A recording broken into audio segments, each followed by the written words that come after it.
Evening everyone. Right, I'm going to talk to people now about my Equinox and its settings and the settings that I use and some of the problems that people find. I seem to see that when someone asks a question for some help on some of the forums, some of the answers, they're condescending, they're patronising, and they're not very helpful, to be fair. So I thought, well, I'll do a little video.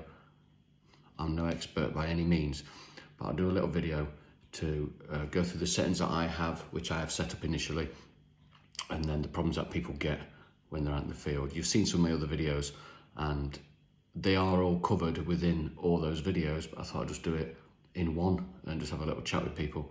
So the initial settings, and now this is whether you get it straight out the box and keep it in those settings, or fiddle about with them. I've fiddled about for quite a long time now, and I find this setting is the best one for me. So going from the beginning, excuse me. You turn your machine on and you go through your settings first of all. Before we even get into the field, before we do the air balance and the ground balance and all the rest of it, I just want to talk about the other settings. So my volume is always at the maximum at 25, one because I'm a bit mutton, to be fair. But when on a windy day, you hear it better. I now generally listen to the tones more than I do look at the screen. So I always have my volume set at 25, always. Sensitivity, I will turn it up as high as I can turn it up before the metal detector starts chattering. I've found the happy medium is 20.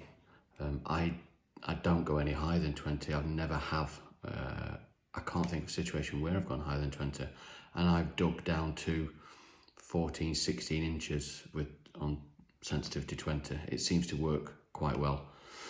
Then the threshold, leave it as it is. Don't touch it. You don't really need to know. It just overcomplicates stuff. I'm sure if you're an expert in metal detecting, it'll work well for you. I've never used it. I don't need to. There's no real reason for it. I use five tones. 50 tones is just, it's too much. It's mind blowing. I mean, 5 can be too much sometimes. 50 is just out of this world. It's unnecessary. Like I say, these are my settings that I use. You do what you like, but these are tried and tested and they work well. And as you see from my videos, I find coins left, right and centre. So 5-tone setting. Move over to the iron setting. If you've not done it already, download the updated software for the Equinox 600. The sure way of knowing whether you've downloaded the software or whether the software is installed on your machine is the light on the side. If it goes bright, dim and then off, you've got the software. If it's just on and off, you don't have it. Upgrade it. You then get the F2 option on the iron bias. I use F2 and I have it set to maximum 3 because I'm not looking for iron. If I was looking for iron, obviously that would change, but I'm not. So I have that set to 3 and I have my recovery set to 3. So it's quite a sharp chirp as it hits things.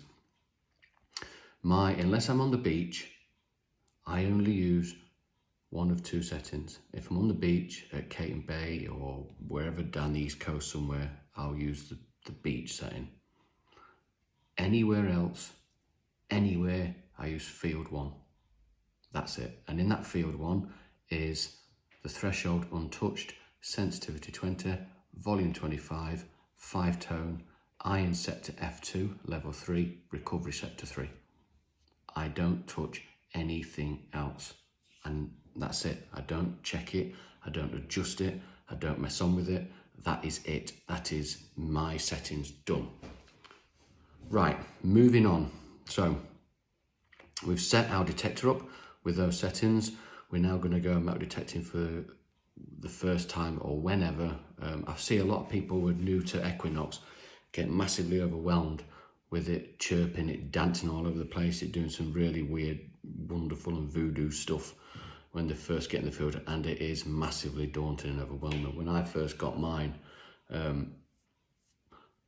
it was mind-blowing, and you don't really get helpful videos as such. You get videos that were specific about one thing, but not generally everything. And you certainly don't get a manual which tells you a lot of things. You just got to find it out by mistake or asking others. So this is what I found works really well and has done me loads of hammers. I've got 2 pieces which are going into a museum now. One's a Roman crottle bell, the other a proper bell like the bell shape. The other one is an old whistle which they really want. And this is all from the same settings. So the initial settings are left alone. You do them once, don't touch them again unless you're going to the beach. You arrive in your field. The first thing you do is turn your machine on. The second thing you do, air balance, settings, air balance, hold your detector up in the air, let it do its air balance, it goes that do, all the way up to the top, air balanced, done. Press setting again, go to your ground balance, hold it on the floor, dance it up and down off the floor while holding it in. That's your ground balance done. Once it starts being quiet, that's when it's at that ground balance. A tip with your ground balance. If you just press that ground balance once, rather than holding it in when you're ground balancing, you actually switch on automatic ground balance. And as you go through the field, it'll automatically try and ground balance itself. The only downside of that, it can cause a few issues. So unless you're on the beach, you don't really need to be fair, just leave it as it is. So do that ground balance, hold it in, bounce up and down the floor, ground balance done. And then all you press is your metal detecting button, the button with that, the coil. Off you go. And that's it. Now, so you're walking about the field, you're now done. If the field is 500 acres, 1,000 acres, 600 acres, whatever, there's nothing to stop you air balancing. You can air balance as many times as you like, it doesn't really matter. But if you get to the other end of the field, there's nothing to stop you air balancing again, even ground balancing again. It just helps. If you're detecting and you're going along and your mobile phone's not near you, because your mobile phone does interfere with the signal and it will make it go, it will start chatting and do weird stuff if your mobile phone's near it.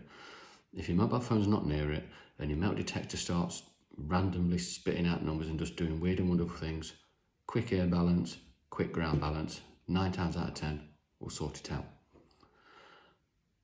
Another tip for people, if you're in a field and there is power lines nearby, or rather than the big power lines, lines to someone's house, etc., it can send your metal detector crazy.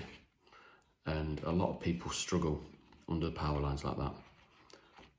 When you're on your main screen, if you press your frequency button, because it's on multi-frequency, if you press frequency button so it's not got the square around it anymore, and keep pressing till you get to 10 hertz, you will find that 99.9% of the chance the machine will shut up immediately and it'll ignore those power lines. Quick air balance, quick ground balance, and you'll be able to use your machine in a field where there's power lines nearby and it will stop it. And one of my videos, I show that and I prove that. The next one, which is a good little tip for people, I found all these things out by accident, because sometimes you ask people and they try and help or they just don't know. So this is my experience and the facts that I found. So you're going over a target and you get a lovely signal and it dances between 2 or 3 numbers, 15, 16, 17 for argument's sake, or whatever. When you press your pinpoint button, if you press the pinpoint button when a number is displayed on the screen, so 16 for argument's sake, that pinpointer will then look for that 16 signal and it'll ignore the others. So it can work really well. For example, if you know that you are hitting a target which next to it there's a 2 and a 3 target next to it, and then to the right of it there's a 15 and 16, and you only want to get the 15 and 16 really because it might be a bit too close. Press the pinpoint when the 15 is displayed and it won't search others, it'll only search the 15. It works. It's a good machine for that. The other thing that they do really well is you'll learn when you get a good signal, the Equinox shouts. It gets really loud and it's telling you there's a good signal underneath this. right now, and you'll notice a significant difference in the volume. It won't be a low ding ding, it will be a really loud ding ding ding ding ding. There is something here. Listen to it and you'll switch on, and you'll stop looking at numbers because you won't need them. The other thing, when you're in the field and you are swinging your metal detector over a target, the other thing that people ask me for help with is that they get scratchy signals. The machine will go over it and then it disappears. It's ghosting. Where's the signal gone? The machine's doing what you've asked the machine to do. On your initial settings, you run into F2 level 3 and recovery level 3, and you're in field setting and you're looking for precious metals, or you're looking for non-ferrous metal. That's what you're asking the machine to do. So when it hits a tone and it disappears and you can't find it again, the machine's done exactly what you've asked it to do. It's picked up a tone. In its brain, it's realised, hang on a minute, there's ferrous in there, more ferrous than there is non-ferrous. You don't want that. I'll ignore it. So it ignores it, and that's what it's done.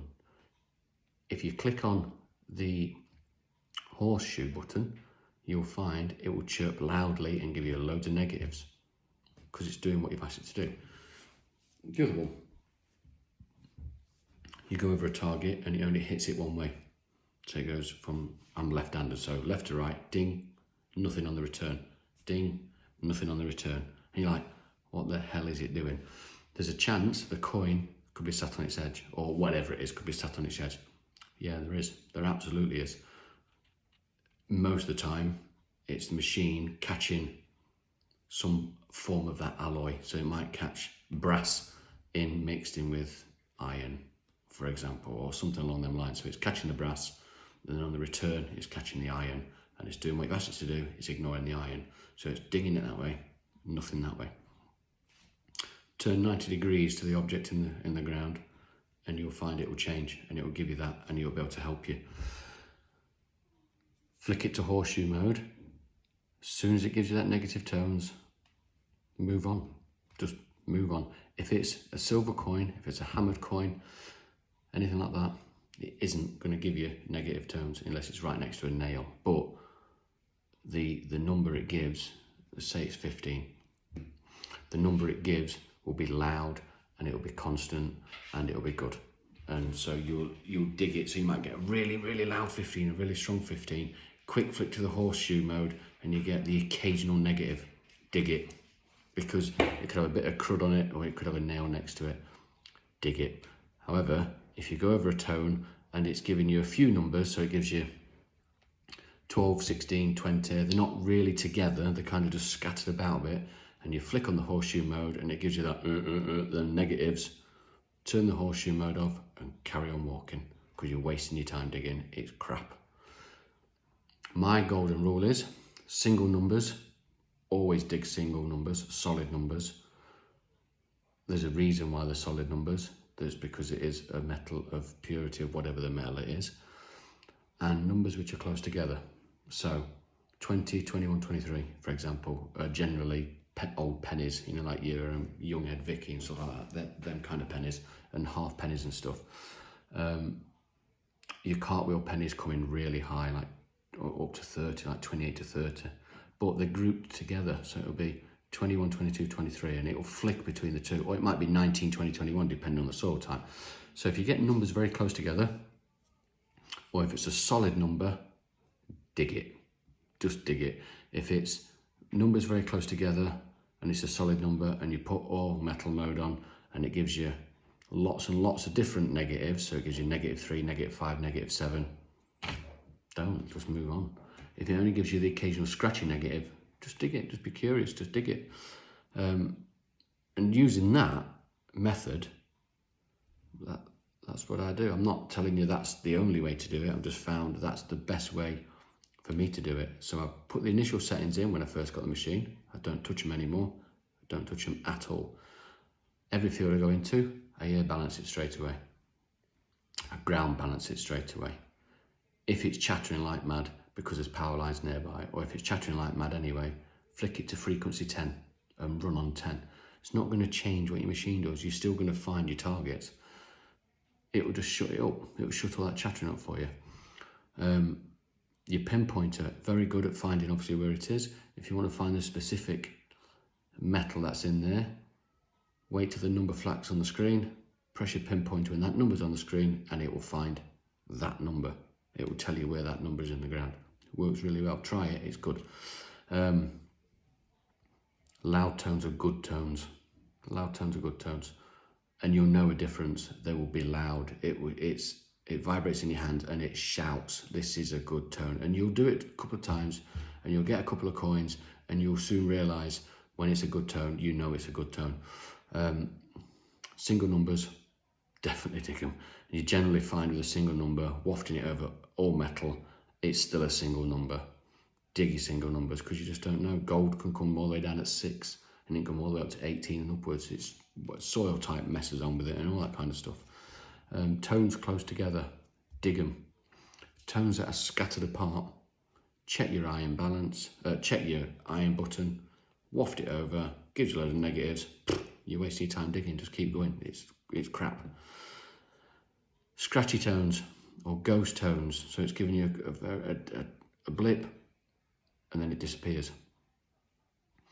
It's going one side and it's disappearing. Your machine's doing what you've asked it to do. It's ignoring the iron. If you put on all metal, the chances are you'll find it will go crazy on the negative iron tones. If it gives it on one side, but it's a nice single number, could be a coin on its edge, could be something, move 90 degrees, do it again. If it still gives you that, put all metal on, your chances are it's going to be iron. Otherwise it'll give you something else. Play out, don't be frightened. When you first switch it on in that field and you think, oh my God, it's dancing all over the place. I put it on the ground and the machine's going absolutely crackers. I haven't got a clue what it's doing and I don't know what I'm going to be looking for. Air balance, ground balance, every target, scan it, dig, target single numbers, numbers close together, find a nice target, it's a loud target, quick flick onto all metal, no negatives, definitely dig it.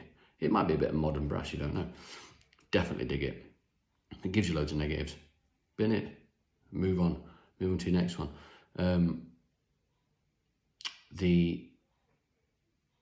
That's what I do. I don't do all these fancy other bits. You know, I'm sure if you follow these tips and you'll make it better for yourself and then you can just do your own and move on and move forward from there. But I thought I'd give a little video for those who, because some of the videos are a bit windy, you know, I go out in all weather. I go out whether it's bright sunshine or whether it's, you know, hurricane wind or raining sideways. I'm not really bothered. I just go out because I enjoy going out, to be honest, and that's what it's about, isn't it? It's about enjoying it. I know some of the videos can be a little bit windy and whatnot, so I thought I'd just sit here for 18 minutes now. I thought I'd sit here for 18 minutes and just give my settings to you guys and see what you think. A big shout out to my mate Lee Green, who's my detecting buddy. We've got some good land together and we're going to find some good treasure, I think, and there are more exciting things to come. I'm in the process of having something made at the moment, and when it's made it will it's going to be a good game changer, so watch this space. Any comments, just put them on, good or bad. That's what it's here for. It's, you know, be a critique. I don't mind. We're here to help each other. We're not here to slag each other off. Anything you want, just ask, just put it on here. Stay safe, guys, and happy hunting.